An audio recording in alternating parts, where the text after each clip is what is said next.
네, 안녕하세요. 금번 2021년 유통물류 IT 활용 전략 컨퍼런스 고객 경험 최적화를 위한 AI 디지털 마케팅 섹션을 발표를 맡게 된 에스코어 마케팅 전략팀 리드를 하고 있는 이대희 성무라고 합니다. 저는 주로 디지털 마케팅, 비즈니스 전략, 고객 경험 전략, 그리고 디지털 컨슈머 인텔리전스, 또 디지털 플랫폼 퍼포먼스 분석 관련 영역 등에서 약 18년 동안 고객사 대상 컨설팅 서비스를 제공해 왔습니다. 한번 오늘은 통합 고객 경험이 왜 중요한지, 그리고 이를 최적화하기 위해 어떻게 디지털 마케팅 분석을 해 나가야 될지 알아보도록 하겠습니다. 네, 최근 오미크론까지 출현하는 상황에서 확진자 수는 전 세계적으로 최대 수치로 증가하고 있습니다. 많은 이들이 이야기하기를 우리는 다시 코비드-19 이전의 시대로 돌아갈 수 없다고들 말합니다. 세계 경제도 여러 가지 변인들로 인해서 경제 침체도 계속 올 것으로 예상이 됩니다. 코비드-19으로 인한 정치, 경제, 사회, 문화 전반에 급격한 변화들은 향후에 더 빨라지고 더 강해질 것이라고 전망들이 계속 지속되고 있습니다. 네, 피터 드러커는 격변의 시기에서 최고의 위험 요소는 변화 그 자체가 아니라 여전히 과거의 방식으로 대응한 것이라고 얘기를 했습니다. 이제 코로나가 모든 것을 바꿔놓는 시대에서 어제의 로직은 분명히 통하지 않을 것이고, 우리도 새로운 시각에서 혁신적인 비즈니스 대응 방안과 도전이 필요합니다. 코비드-19 이후에 넥스트 노멀 마케팅을 다시 한번 생각해 볼 필요가 있습니다.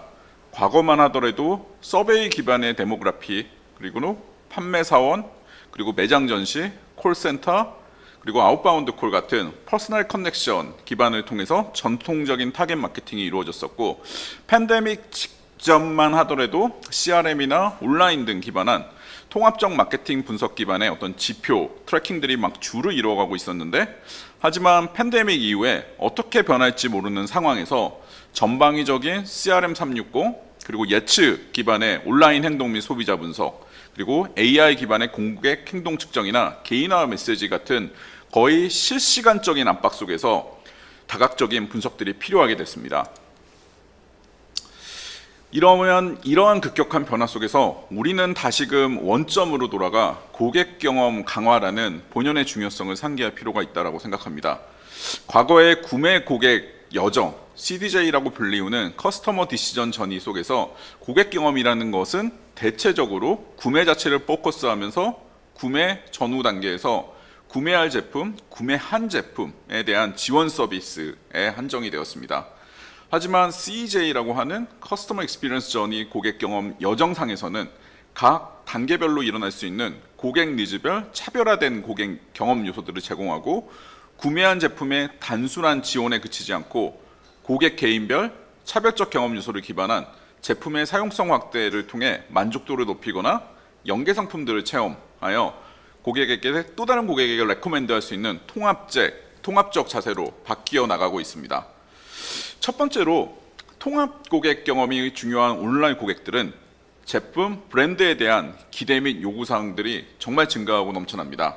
오늘날 고객들은 다양한 온오프 채널을 통해서 심리스하고 통합적인 차별적인 고객들을 요구하고 있습니다.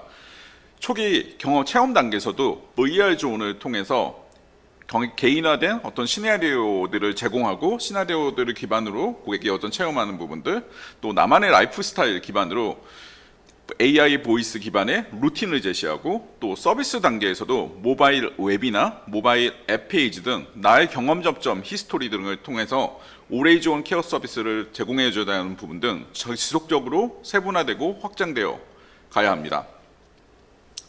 두 번째로 최근 출시되는 제품들 경우 모든 게 이제 상향 평준화가 되면서 제품 자체의 성능, 디자인 특성만으로는 차별화가 부족하게 됩니다.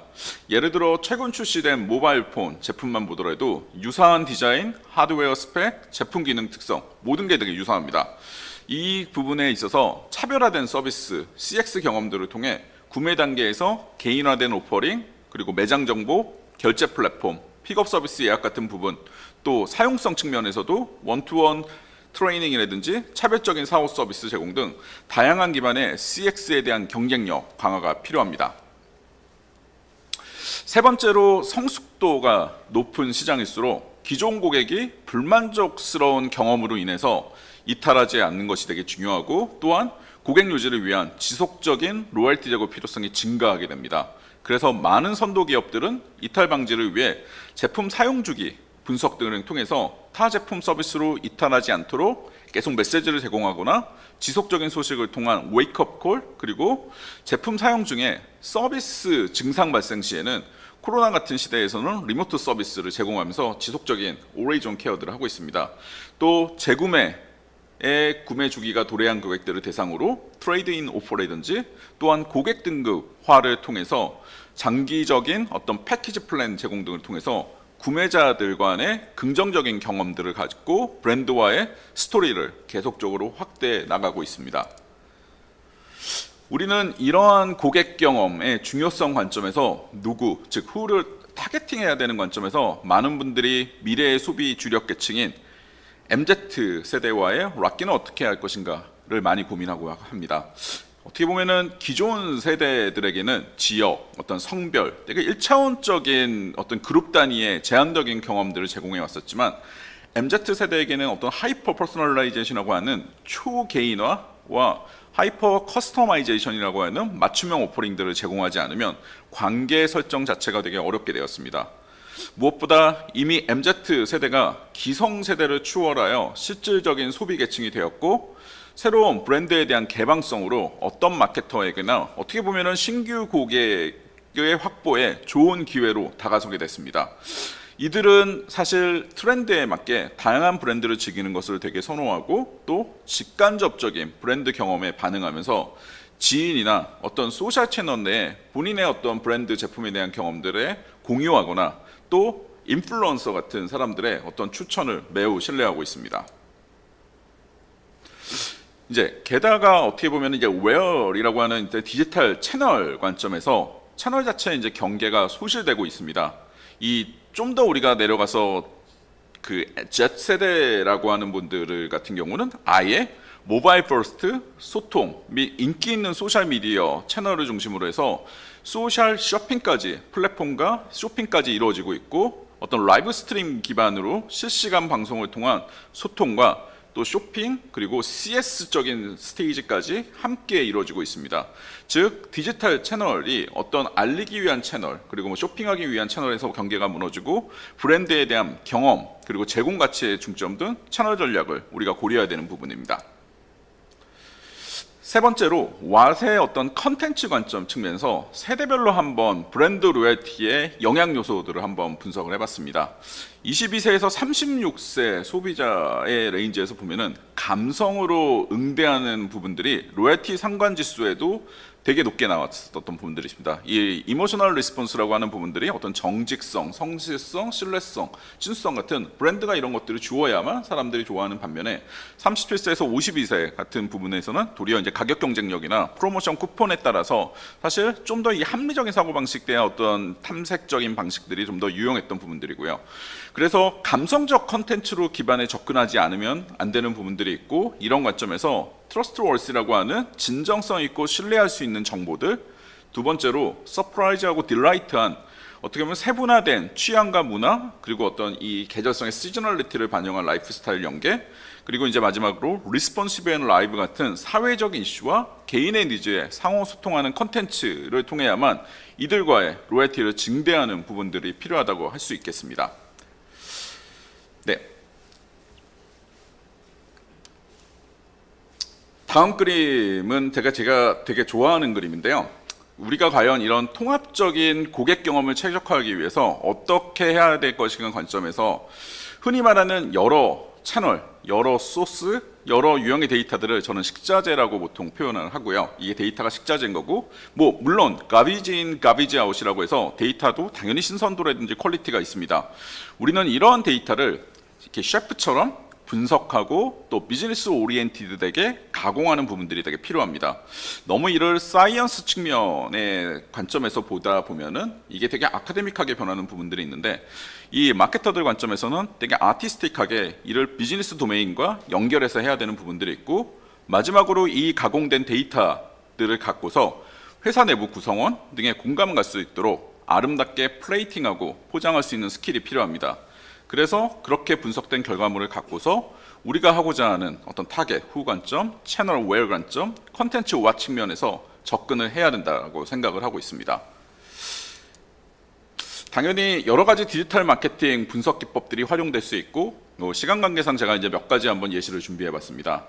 그래서 첫 번째로 좀 더 거시적인 메가 트렌드를 찾기 위해 소셜 리스닝 기반의 어떤 클러스터링 기법, 예를 들면 뭐 토픽 모델링이라든지 이런 부분들을 가지고 MZ 세대가 정말 관심 있는 부분들을 빅청크에서 보고 이를 갖고서 제품 활용도 그리고 우리가 갖고 있는 소구하는 방향들을 캐치업할 수 있습니다. 이러한 데이터들은 실제적으로 실전에서 마케팅 소구점 내 캠페인 최적화를 하는 부분들이나 어떤 소비자들이 어떤 검색 엔진을 찾고자 하는 검색 키워드 관리를 통해서 효과적인 컨텐츠 배포 전략을 수립하는 데 매우 유용합니다.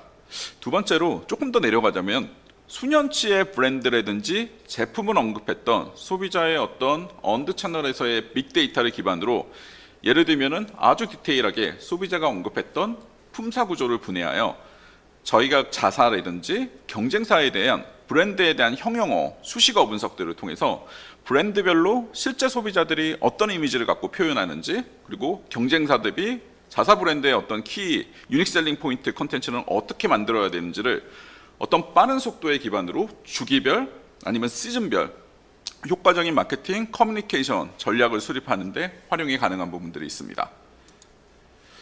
네, 두 번째는 그 소비자 행동 데이터 분석입니다. 주로 저희가 웹이나 소셜 채널 내에 방문했던 어떤 소비자의 유형별을 나눠서 사용 행태 데이터를 활용해서 예를 들면은 A라는 고객이 어떤 제품 혹은 몇 개 이상의 제품을 검색했었고 어떤 페이지로 이동했는지에 대한 경로 분석들을 해볼 수 있습니다. 이 분석들을 가지고서 궁극적으로 프로덕트 믹스를 통해서 우리가 크로스셀링하고자 하는 페이지, 어떤 웹이나 소셜상의 페이지를 제작하는데 구성하고 또 트래픽이 정말 많이 있었고 사람들이 정말 체류하고 그 페이지 안에서 실제 클릭을 하거나 훨씬 더 인게이지 했었던 부분들을 가지고서 여러 개의 높은 상품의 조합을 통해서 방문했던 유저의 어떤 특성들, 관심사 특성들을 가지고서 연령, 관심사별 타겟 마케팅의 개인화 페이지들을 보여줄 수도 있습니다.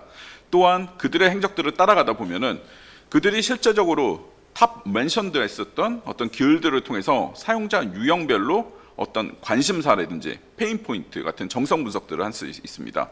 예를 들어 이 분석 같은 경우에 어떤 결과물들을 예시하면 아까 처음에 소개 말씀드렸던 대로 정말 고객이 관심 있었던 최소 제품들이 몇 개였는가. 예를 들면 A 제품의 관심 소비자는 최소 우리 제품 안에서 3개 이상의 관심들을 많이 보이더라 라는 것들을 도출했고 특히 동시 출시됐던 다른 액세서리 제품들에 대한 관심도가 높기 때문에 이거를 같이 크로스셀링으로 묶음으로 번들링 하면은 훨씬 더 좋을 것 같다라는 방식들이 나왔고 이거를 한 뎁스 또 들어가서 그 고객들이 어떤 데모그래픽이라든지 흥미를 갖고 있는가를 봤더니 A 제품 및 액세서리 비관심의 소비자 성별이나 봤더니 남성의 25에 30세 중심이 집중적으로 나타났고 주요 관심사는 이 사람들이 게이밍을 되게 좋아했던 사람들인 거고요.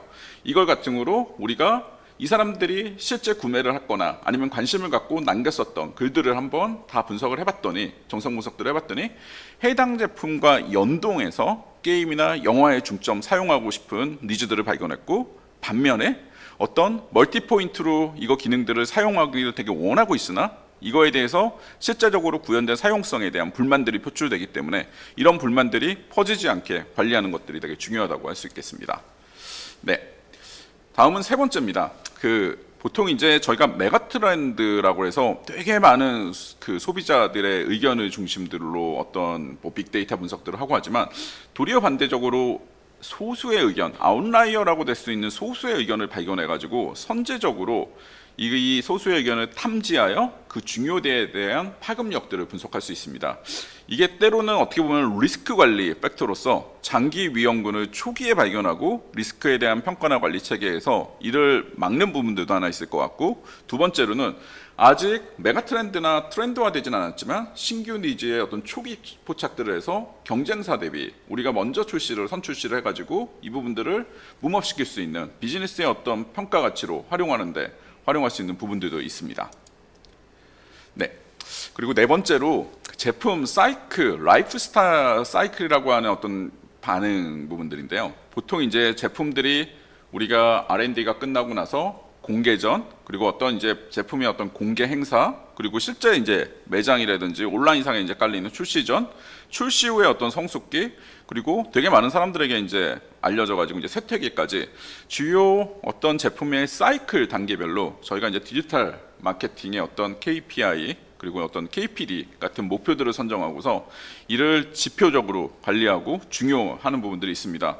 사실 이 중요도 분석 부분들에 대해서 사실 많은 부분들이 그러면 저 각 스테이지마다 모든 채널들을 다 관리해야 되고 모든 지표들을 다 봐야 되는 관점에서 예를 들어 공개 행사 전에는 어떤 배포 자료 기반의 어떤 뉴스라고 하는 채널들이 되게 중요한 부분들이고 이거에 대해서 뉴스나 어떤 포럼의 어떤 포스트를 관리하는 부분들 그리고 행사 전 그리고 출시 전에는 영향력 있는 초기 단계 방문 채널들을 통해서 인플루언서들, 아까 말씀드린 MZ세대에 관심 있는 인플루언서들의 콘텐츠 관리나 또 출시 후에는 실제적으로 트위터라든지 여러 가지 SNS 전체 채널 내에서 의견이 발생한 들에 대해서 특히 실제 우리의 어떤 구매자들의 의견이나 이 채널들에서 일괄적으로 정량지표화할 수 있습니다.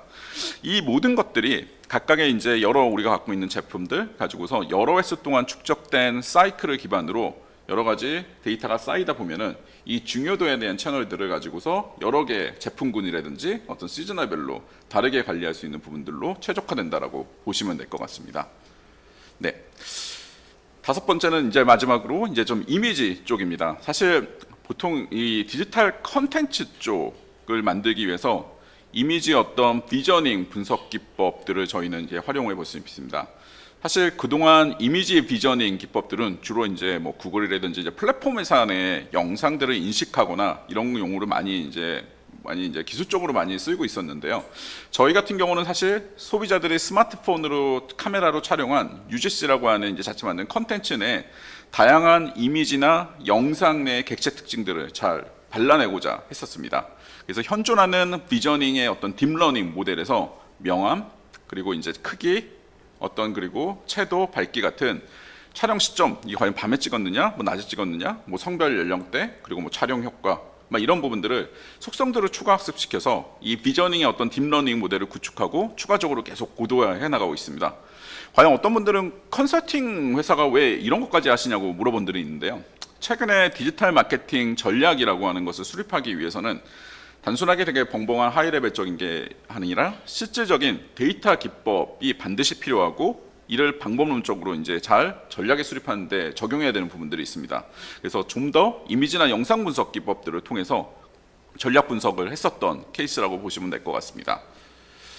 그래서 이렇게 새롭게 개발한 비저닝 딥러닝 모델을 통해서 기존 이제 객체 촬영 객체나 이 환경으로 파악했던 부분들, 뭐 예를 들면은 오브젝트라고 해서 이미지 동향 내에서 객체 인식이나 주광 및 야광의 어떤 저조도 촬영 컷을 했는지, 뭐 이 사람의 이제 성별, 연령, 인종이라든지, 뭐 사람들이 어떻게 막 단체 샷을 한 건지, 뭐 그룹 싱글 샷을 한 건지, 그리고 실제적으로 표정에 기반으로 해서 감성 인식들 했었던 부분들도 있지만, 이 실제로 촬영을 하는 데 있어서 어떻게 사람들이 이미지 필터링을 통했는가 하는 부분들도 있습니다. 그래서 어떤 이제 보케 효과, 뭐 색 보정, 영상의 어떤 줌인 아웃 이렇게 다양한 비주얼 효과 부분까지 실제적으로 지금 분석 영역들이 확장할 수 있는 부분들입니다. 이러한 분석 결과를 과연 그러면 어떻게 활용했느냐 관점에서 보면은 이 카메라 장비 제조사나 부품사 같은 경우에서는 실제 소비자가 이 스마트폰이라든지 이걸 가지고서 어떻게 촬영하는데 많은 부분들을 하고 이게 국가별이던 우리가 타겟으로 하는 연령별이던 에이지던 어떤 소비자의 그 유형별로 해서 활용하는 요소들을 파악할 수 있는 부분들이 있고요. 이 촬영 앱 스토어에 있는 촬영 관련 앱이라든지 보정 앱 회사 같은 경우에는 사용자가 정말 많이 활용하고 어떤 컨텍스트에서 저런 보정 속성들을 활용하는지 하는 부분을 발라내서 이런 부분들을 실제 제품 개발이라든지 아니면 좀 더 하이라이트 하는 데 부분들이 있습니다.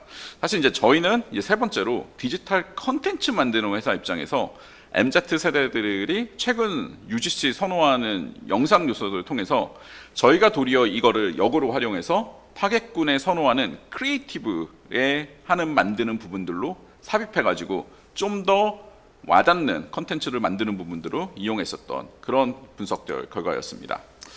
네. 그래서 한번 서머리를 한번 말씀을 드려보겠습니다. 과연 이제 고객 경험 최적화를 위해 디지털 마케팅의 접근 방법과 관점에서 사실 많은 기업들, 선도 기업들이 고객의 어떤 공감대 형성을 위해서 어떤 커뮤니티 및 영상 플랫폼 같은 것들을 통해 많은 공감대를 형성하고 있고, 또 이제 최근에 가상현실의 어떤 메타버스나 AR 기술 기반으로 맞춤형 브랜드 제공을 해서 이 D2C라고 하는 실제 제조사라고 하더라도 다이렉트 투 컨슈머 관점에서 지속적으로 소비자와 계속 맞닿으면서 판매까지 연결시키는 부분들로 가고 있습니다. 또 이 SNS의 어떤 밖에 있는 어운드 페이드 채널뿐만 아니라 자사가 갖고 있는 오운드에 갖고 있는 채널 간 연동 강화로 그 제품에 대한 소비자와의 편의성 제고, 그리고 친숙한 이미지를 전식하면서 계속 실시간으로 메시지를 던지면서 계속적인 교류를 하고 있습니다. 그리고 로열티 관점에서, 연계 관점에서 제품의 재구매 시 할인 혜택하고 연계의 어떤 베네핏을 제공해서 지속적으로 로열티를 연계하는 관점들이 있습니다. 그래서 우리는 크게 누구에게 접근할 것인가 관점에서 제가 이제 아까 말씀드렸던 어떤 시장의 브랜드, 키워드의 어떤 트렌드 변화라든지 소비자 행동 분석 기반의 분석 방법을 가지고 접근할 수 있을 것 같고, 어디로 해서 그러면은 채널 관점에서 접근 관점에서 할 것인가, 그러면은 저희의 고객의 어떤 구매 전이 단계별로 해서 정말 고객이 선호하거나 우리의 판매 관점이나 아니면 브랜드의 어떤 인지력이나 선호력을 높일 수 있는 중요도에 대한 분석 기반으로 디지털 채널의 제공 가치를 연결할 수 있는 부분들이 있겠고, 과연 이제 왓의 관점에서 무엇을 전달할 것인가 관점에서 다시 한번 이제 이모셔널한 감성 요인을 자극할 수 있는 어떤 UGC 고객 참여형 콘텐츠를 제공해서 브랜드에 대한 로열티를 강화해야 될 부분이라고 생각을 합니다. 네, 이상으로 한번 오늘 세션에서 여러 가지를 한번 말씀드려봤습니다. 예, 다시 한번 경청해 주셔서 감사드립니다. 감사합니다.